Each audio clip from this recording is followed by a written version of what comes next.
Hello, welcome back to my channel, Charlie's Lessons. In this video, we'll take a look at how we change the background or page color of a Google Doc document.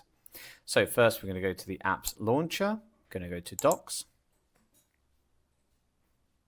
Then we're going to navigate to the document that we'd like to change the color of.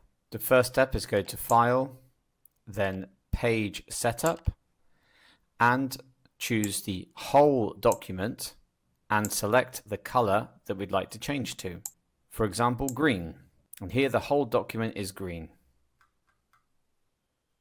If you want to change it back to white, go to Page Setup, select Whole Document, and choose the white in the top right-hand corner here.